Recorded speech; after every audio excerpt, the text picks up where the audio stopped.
خودی کا سر نہا لا الہ الا اللہ، خودی ہے تیغ فسا لا الہ الا اللہ۔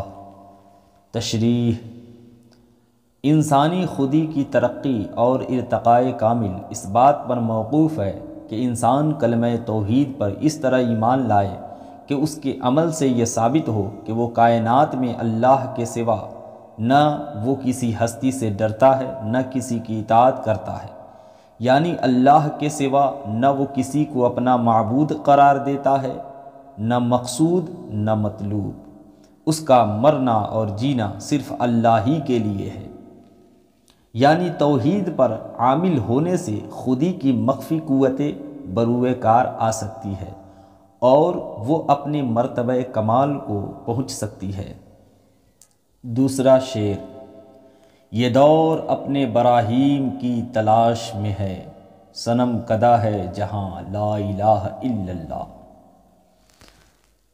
جس طرح حضرت ابراہیم علیہ السلام کے زمانے میں نمرود نے خدائی کا دعویٰ کیا تھا اور اللہ کے بندوں کو اپنی پرستش پر مجبور کیا تھا اور حضرت ابراہیم نے اس کا خاتمہ کیا تھا، اسی طرح موجودہ زمانے میں کئی نمرود پیدا ہو گئے ہیں جو خدائی کا دعویٰ کر کے اللہ کے بندوں کو گمراہ کر رہے ہیں۔ اس لیے موجودہ زمانہ بھی اس بات کا متمنی ہے کہ کوئی اللہ کا بندہ ایسا پیدا ہو جو عصر حاضر کے بتوں کو پاش پاش کر دے۔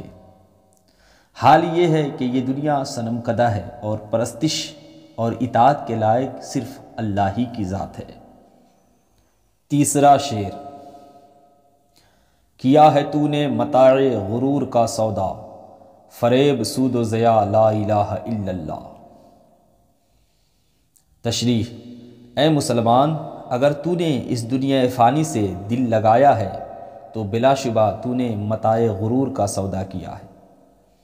علامہ اقبال نے یہاں دنیا کی زندگی کو قرآنی تعلیم کے مطابق متاع غرور یعنی دھوکہ کی پونجی قرار دیا ہے، جیسا کہ اللہ تعالیٰ قرآن مقدس میں ارشاد فرماتا ہے: وَمَا اعوذ باللہ من الشیطان الرجیم وَمَا الْحَيَاةُ الدُّنْيَا إِلَّا مَتَاعُ الْغُرُورِ، یعنی نہیں ہے دنیا کی زندگی مگر دھوکہ کی پونجی۔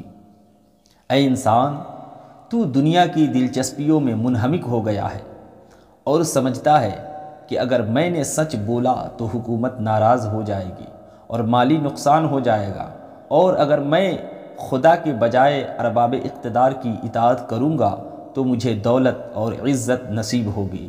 یہ سب خیالات بالکل بیکار ہیں۔ تو غلط طور پر نفع اور نقصان کے فریب میں مبتلا ہو گیا ہے۔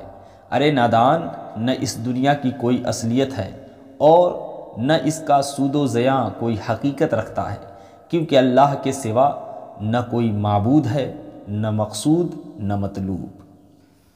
چوتھا شعر: یہ مال و دولت دنیا، یہ رشتہ و پیوند، بتان وہم گما لا الہ الا اللہ۔ تشریح: اے مخاطب، یہ مال و دولت، بیوی، بچے، رشتہ دار، مادی سامان آرائش جس کے لیے تو اللہ اور اس کے رسول کے احکام سے روگردانی کرتا ہے، یہ سب بے حقیقت اور فانی چیزیں ہیں۔ یہ سب تیرے وہم اور گمان کے تراشے ہوئے بت ہیں۔ حقیقت یہ ہے کہ اللہ کے سوا مسلم کا نہ کوئی معبود ہو سکتا ہے، نہ مطلوب نہ مقصود۔ اللہ ہی ایک مستقل قائم بالذات اور باقی ہستی ہے، وہی اس لائق ہے کہ اس سے محبت کی جائے اور صرف وہی اس لائق ہے کہ اسے مقصود زندگی بنایا جائے۔ مال، دولت، جاگیر، عہدے، بیوی، بچے، ان میں سے کسی کو ثبات نہیں ہے، اور اس لیے ان میں سے کسی کے ساتھ دل لگانا سراسر نادانی ہے، کیونکہ نہ انہیں دوام ہے اور نہ تو ان کو اپنے ساتھ قبر میں لے جا سکتا ہے۔ پانچواں شعر: خیرت ہوئی ہے زمان و مکاں کے زناری، نہ ہے زمان نہ مکاں لا الہ الا اللہ۔ تشریح: دنیا کے عقلاء اور حکماء مدتوں سے اس مسئلہ میں الجھے ہوئے ہیں کہ زمان و مکان یعنی ٹائم اینڈ اسپیس کی حقیقت کیا ہے۔ اس بحث میں عقلاء اس قدر منہمک ہوئے کہ خدا کے بجائے زمان و مکان کے تصورات کی پرستش کرنے لگے، حالانکہ اصلی اور بنیادی چیز حیات ہے۔ انسان کو سب سے زیادہ توجہ اس بات پر دینی چاہیے کہ زندگی کا مقصد کیا ہے۔ زندگی یعنی حیات جو ہے، حیات یہ خود اللہ تعالیٰ کے حکم سے موجود ہوئی ہے، جیسا کہ قرآن حکیم میں اللہ رب العزت ارشاد فرماتا ہے، اعوذ باللہ من الشیطان الرجیم، قل الروح من امر ربی وما اوتیتم من العلم الا قلیلا۔ آپ کہہ دیجئے کہ روح میرے رب کے امر سے موجود ہوئی ہے اور تم لوگ اس کی حقیقت سے آگاہ نہیں ہو سکتے، کیونکہ تمہیں حقائق اشیاء کا بہت قلیل علم دیا گیا ہے۔ چھٹا شعر، یہ نغمہ فصل گل و لالہ کا نہیں پابند، بہار ہوں کہ خزاں لا الہ الا اللہ۔ تشریح، لا الہ الا اللہ ایک ایسی حقیقت ثابتہ ہے کہ ہر وقت اور ہر حال میں درست ہے۔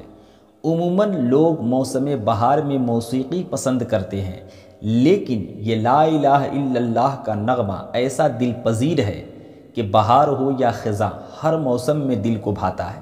یعنی توحید الہی زندگی کی ہر حالت میں انسان کو روحانی سکون اور اطمینانیت عطا کر سکتی ہے۔ ساتواں شعر، اگرچہ بت ہے جماعت کی آستینوں میں، مجھے ہے حکم اذاں لا الہ الا اللہ۔ تشریح، اگرچہ مسلمانوں کے دل و دماغ میں مختلف اقسام کے بت پوشیدہ ہیں اور وہ توحید کی حقیقت سے بیگانہ ہو چکے ہیں، لیکن میں تو بہرحال اسلام کا پیغام دنیا کو عموماً اور مسلمانوں کو خصوصاً سناؤں گا کہ اللہ کے سوا کوئی معبود یا حاکم نہیں ہے۔